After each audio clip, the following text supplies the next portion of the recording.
bermanfaat dan bisa beramal soleh kecuali mereka bersegera menuju kepadanya. Perhatikan ini kaedahnya dari beliau. Seorang ahlus sunnah yang menyatakan dirinya sebagai ahlus sunnah, muslim yang tulen, itu ketika dia melihat ada peluang apa ini? Satu, peluang bisa menuntut ilmu. Itu yang pertama, peluang bisa menuntut ilmu, mencari ilmu, peluang untuk belajar. Kedua, dia lihat peluang bisa beramal soleh. Nah, kalau dia lihat peluang ini, dia pasti akan segera mendapatkannya. Pasti dia akan segera mendapatkan peluang tersebut. Jangan sampai lewat, jangan sampai terlewatkan. Ini yang tertanam di dalam jiwa-jiwa para sahabat, tabi'ut tabi'in, para salafuna as-salih. Mereka ketika melihat ada peluang belajar langsung segera ambil, tidak mau menyia-nyiakan peluang tersebut. Apalagi mereka sudah begitu paham dan yakin sekali dengan manfaat yang besar dari ilmu itu. Manfaat yang besar dari ilmu itu. Pastinya seorang yang punya akal sehat saja, ketika dia melihat di sana ada sesuatu yang bermanfaat untuk dia, pasti dia akan ambil. Itu pasti. Itu untuk orang yang baru punya akal yang sehat saja. Belum dia punya keyakinan lebih dari itu. Orang muslim kan dia akalnya sehat, satu, akalnya sehat. Dua, dia punya keyakinan yang tidak diyakini orang lain, orang selain muslim. Muslim punya keyakinan Allah akan memberikan banyak pahala dalam kebaikan-kebaikan tersebut. Maka mereka benar-benar bersungguh-sungguh dalam masalah kebaikan itu. Kenapa mereka bisa bersungguh-sungguh? Roja'an lisawab. Roja'an lisawab. Karena mereka mengharapkan pahala.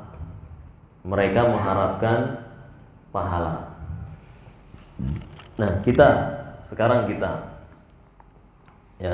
tadi kan kita sudah singgung bahwasanya para sahabat, tabi'in, tabi'ut tabi'in itu adalah orang yang benar-benar bersemangat kalau lihat ilmu itu, kalau lihat ilmu itu dia di mata mereka adalah sesuatu yang paling berharga di dunia ini.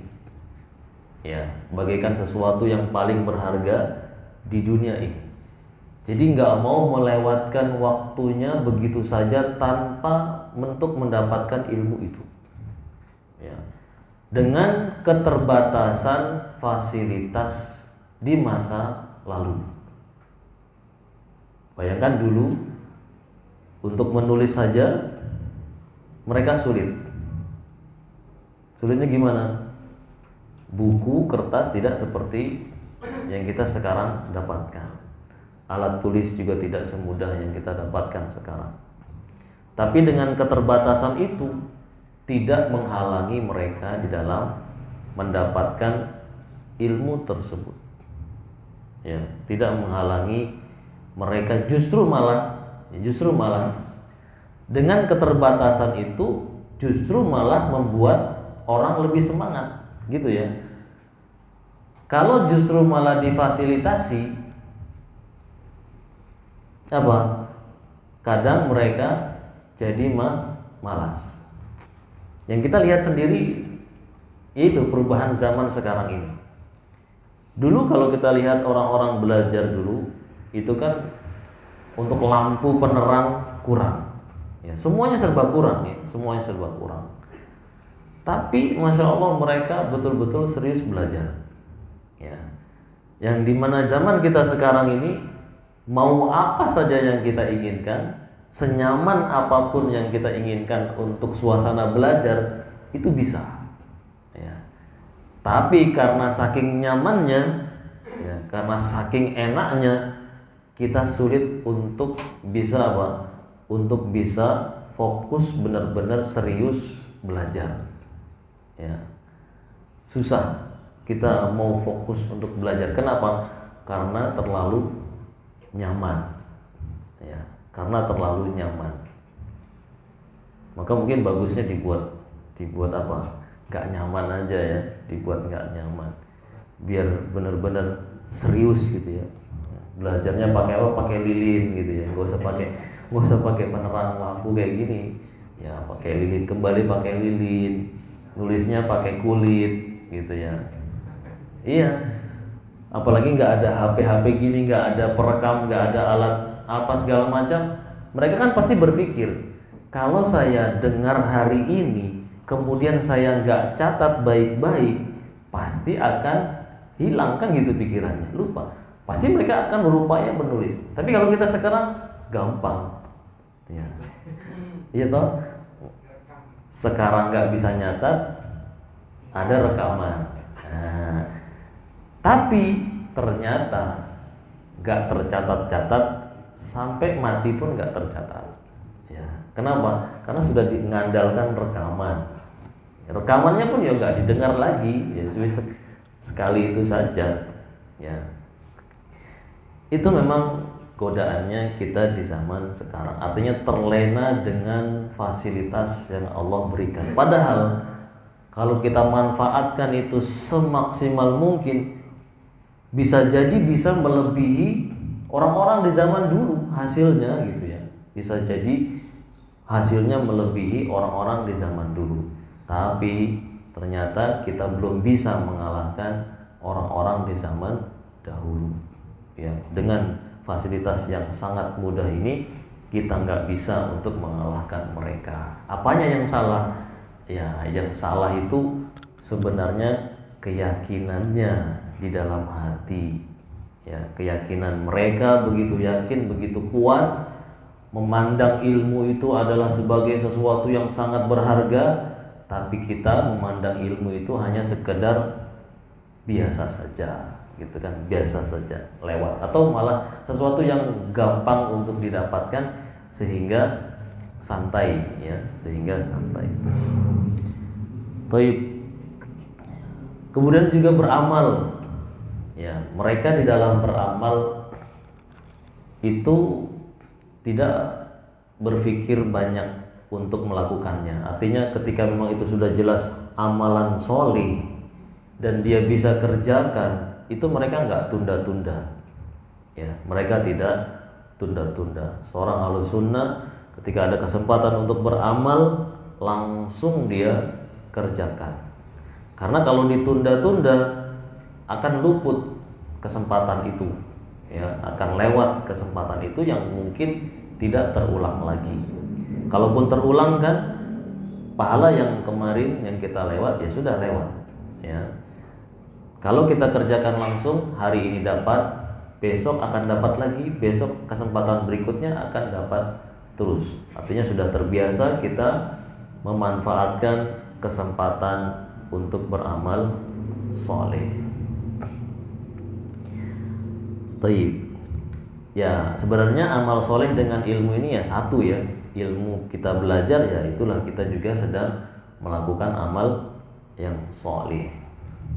Sekedar mengingatkan apa? Diri kita semuanya tentang keutamaan ilmu. Ketika kita lihat di situ ada keutamaan kan lebih tambah semangat ya, lebih tambah semangat. Apa sih yang masih teringat di dalam keyakinan antum tentang keutamaan ilmu itu apa? Ayo, salah satunya saja. Apa yang antum ingat? Allah menginginkan kebaikan. Oh, menginginkan kebaikan. Apa hadisnya? Man yuridillahu bihi khairan yufaqihu fiddin. Ya, Masya Allah, santa. Siapa yang Allah inginkan dia mendapat khairan, kebaikan, maka Allah akan beri dia ilmu. Ya, Allah akan beri dia ilmu. Berarti ilmu itu adalah pengantar menuju banyak kebaikan. Ya, pengantar menuju ke banyak kebaikan. Contoh salah satu ilmu itu apa? Ilmu tentang ini. Ya. Ilmu artinya kita punya keyakinan dengan keyakinan yang benar, itu nanti bisa mengantarkan kita untuk bisa mendapatkan banyak kebaikan. Coba kalau kita nggak tahu masalah ini, ya, kita akan luput ya dari banyak kebaikan. Ya, tapi kalau kita sudah tahu ilmu ini, ilmu itu, segera semangat dia semangat. Ya. Tahu tentang keutamaan sholat, semangat dia sholat. Tahu keutamaan belajar, semangat dia belajar. Ya, dan seterusnya. Intinya Masya Allah, itu keutamaan ilmu. Belum lagi yang lainnya. Ya, perlu sering diingatkan ya. Artinya kadang kita hafal keutamaannya, cuma untuk menghadirkan ke hati kita yang lemah ini butuh ada orang yang mengingatkan. Ya, butuh ada orang yang mengingatkan.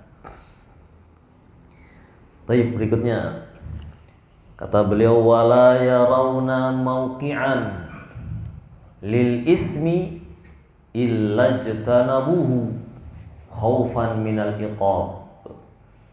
Dan mereka tidaklah melihat ada peluang atau ada kemungkinan untuk jatuh ke dalam dosa illa jtanabuhu, kecuali mereka akan menjauhinya. Ya, seorang ahlussunnah kalau di situ kelihatannya kok di situ bakal jatuh ke dalam dosa, berarti semangat dia akan menjauhi tempat itu.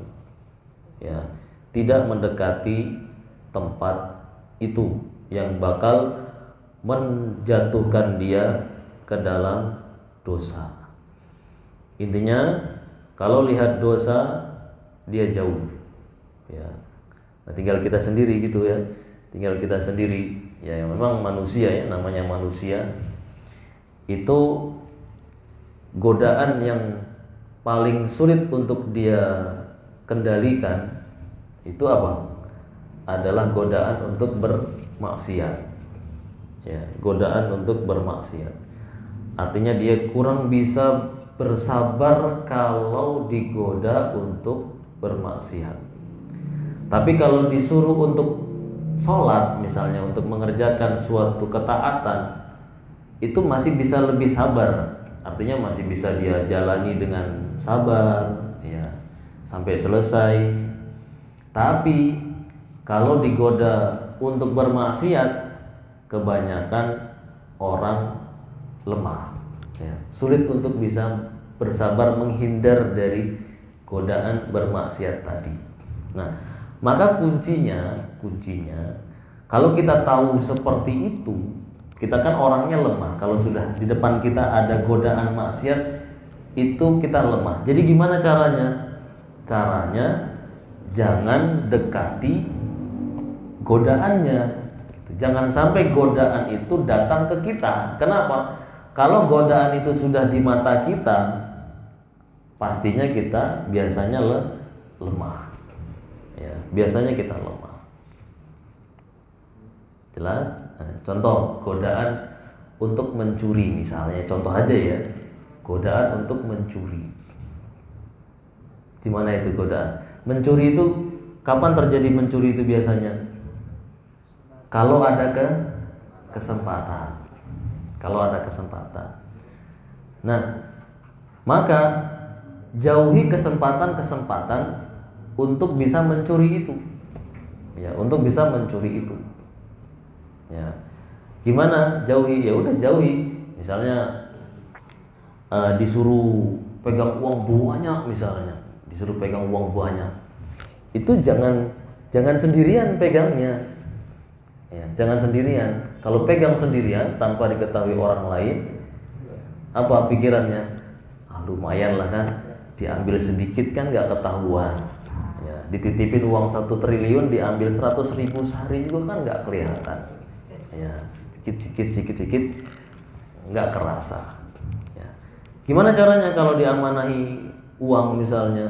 Jangan pegang sendirian. Harus pegang sama-sama orang yang memang bisa mengingatkan kita. Ya, bisa mengingatkan kita.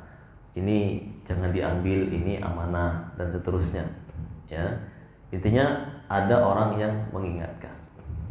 Yang parahnya lagi kalau sudahlah sama-sama, sudah pegang bareng-bareng gitu kan.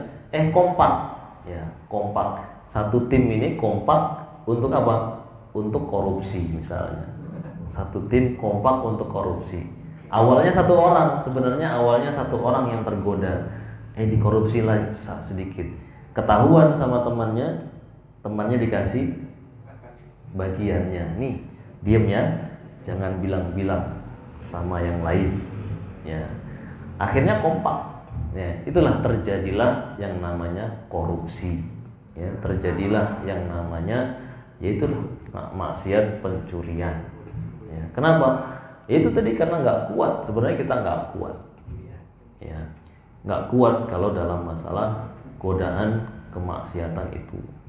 Begitu juga godaan lawan jenis. Ini jangan didekati, ya, jangan dicoba-coba. Kalau sudah kena, nanti susah untuk menghindarnya. Makanya kata beliau di sini, dia Ahlus Sunnah itu tidaklah melihat ada satu peluang untuk jatuh ke dalam kemaksiatan, pasti dia akan jauhi.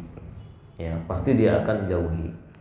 Kalau dia tahu misalnya HP-nya kita ini ya, peluang besar untuk kita banyak bermaksiat, berarti gimana? Dia nggak bisa, dia orangnya lemah misalnya, selalu maksiat dengan HP-nya. Bagusnya dia gak usah pegang HP, kasihkan ke orang lain aja, titipin ke orang lain. Ya, nih pegangin HP saya. Kenapa? Kalau saya pegang HP selalu maksiat. Nanti kalau ada SMS baru kasih tahu saya. Ya, harusnya gitu. Jadi jangan biarkan dirinya yang lemah itu terus digoda dengan kemaksiatan. Akhirnya ya jatuh terus di dalam kemaksiatan. Jadi ada upaya. Ya, ada upaya. Khaufan minal iqab. Dia seperti itu kenapa? Karena takut diiqab. Dia yakin kalau dia berdosa kemudian Allah tidak ampuni, maka Allah akan siksa dia. Dan itu mungkin, ya, mungkin saja. Ya, memang Allah Maha Pengampun, tapi Allah juga kuat siksaannya. Ya, sangat pedih siksaannya. Itu yang kita yakini. Nah, kalau ini sudah jalan, ya, kata beliau, fatastaqimu bidzalika ahwalul mujtama. Maka dengan ini akan lurus kondisi masyarakat. Ya, bayangkan ya, kalau individunya masing-masing orangnya itu modelnya seperti ini. Bayangkan kalau setiap muslim modelnya seperti ini, ada kebaikan semangat, ada maksiat gak mau dekat. Ya, kalau modelnya semuanya seperti ini, insya Allah dunia kita ini aman. Ya, negeri kita ini adalah negeri yang aman. Ya, makanya kalau mau membentuk masyarakat atau negara yang aman dan damai, fokuskan untuk membina masyarakat di dalam masalah keyakinannya. Luruskan keyakinan mereka. Ya, luruskan keyakinan mereka. Makanya dukung orang-orang yang mau mengajak masyarakat, membina masyarakat, memperbaiki akidah mereka. Karena intinya di sini. Ya, intinya di sini. Kalau negara mau maju, negara mau damai, ayo dukung dakwah yang mengajak masyarakat untuk memperbaiki akidah mereka. Jangan biarkan mereka larut dengan dunianya. Dukung ini. Insya Allah ini pasti suatu kepastian. Ya. Bukan kemajuan itu dengan mereka cerdas di dalam mencari dunia, bukan. Ya. Kemajuan itu hanya kemajuan semu saja namanya. Ya. Bisa bikin ini, bisa bikin itu. Itu namanya kemajuan yang semu saja, yang sementara saja. Kemajuan yang hakikatnya, kemajuan manusia adalah kemajuan moralnya, ya, kemajuan akidahnya, akhlaknya, dan seterusnya. Itu yang harusnya kita fokus untuk memperbaikinya. Ya, insya Allah setelah orang-orangnya bagus, untuk dunia itu gampang untuk datang. Ya, dunia itu gampang sekali untuk datang kepada orang-orang yang taat kepada Allah Subhanahu wa taala kalau Allah inginkan, ya, kalau Allah inginkan untuk mereka. Jadi ini yang harus difokuskan. Jadi sekali lagi ya, kata beliau, fatastaqima bidzalik ahwalul mujtama, maka menjadi luruslah dengan itu kondisi-kondisi masyarakat, tercipta masyarakat yang damai, aman, nggak ada korupsi, nggak capek ngurusin orang-orang korupsi, ya, orang-orang berbuat zalim, nggak capek ngurusin, pokoknya nggak banyak kasus, ya, nggak banyak kasus pembunuhan, nggak banyak kasus yang macam-macam lah, ya, yang kita saksikan di negeri kita sekarang ini, masya Allah begitu banyak sekali kasus-kasus. Perhatikan apanya? Ya rusak, manusianya rusak, ya, manusianya rusak, akhlaknya, akidahnya rusak. Itu yang menjadikan mereka seperti itu. Baik, kemudian kata beliau, lebih ditegaskan oleh beliau, li'anna min ususiha al-imanu bil ba'thi wal jaza 'alal a'mal.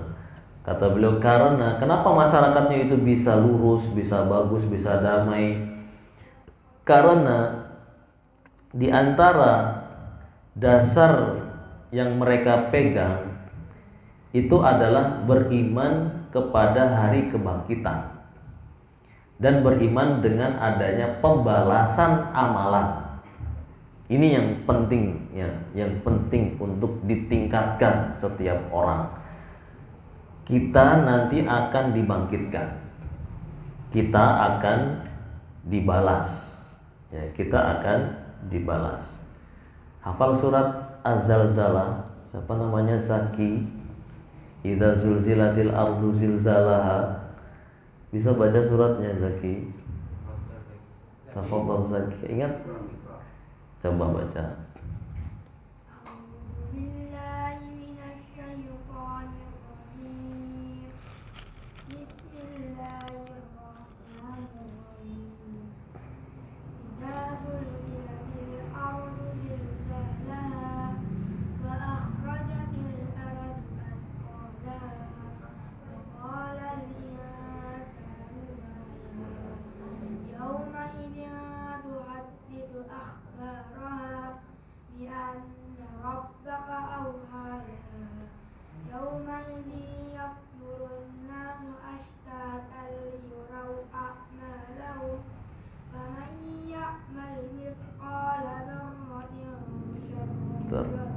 Dzarratin khairan yara.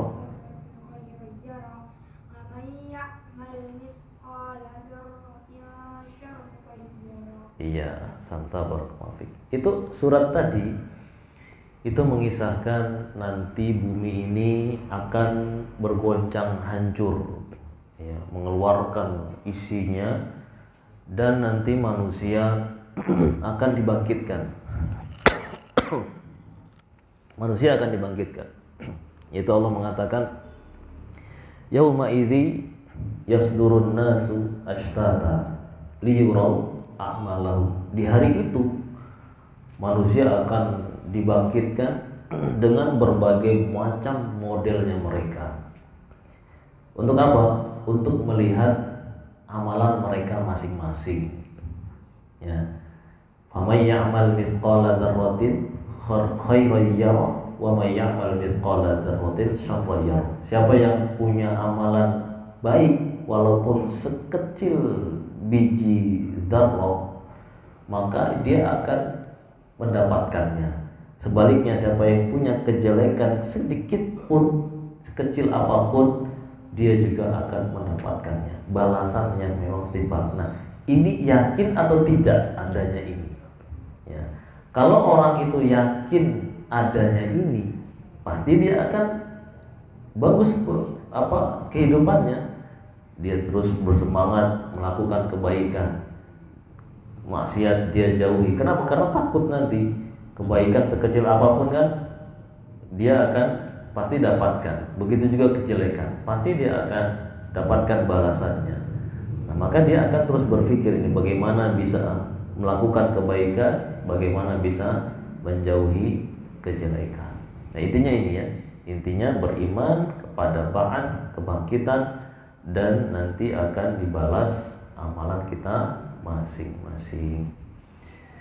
Nah, beliau membawakan suatu ayat tentang masalah tadi. Qala Allah Ta'ala, Allah berfirman, kata Allah, walikullin darajatum mimma amilu wa ma rabbuka bighafilin amma ya'malun. Ini di dalam surat Al-An'am ayat 132. Dan masing-masing orang itu akan mendapatkan darajat, tingkatan-tingkatan mimma amilu, apa yang mereka lakukan. Jadi masing-masing orang nanti sesuai dengan amalannya masing-masing maksudnya. Kalau amalannya banyak, ya dia dapat banyak amal kebaikannya. Kalau kejelekannya banyak, ya dia juga dapat amal kejelekannya juga banyak. Jadi bertingkat-tingkat, ada tingkat-tingkatan manusia itu berbeda-beda. Ya sesuai dengan amalannya masing-masing. Ya sesuai amalannya masing-masing. Wa ma rabbuka bighafilin amma ya'malun. Dan Rabb engkau wahai Nabi Muhammad itu tidaklah lalai dari apa yang mereka kerjakan. Artinya sekecil apapun pasti itu semuanya sudah tercatat dan akan dibalas semuanya.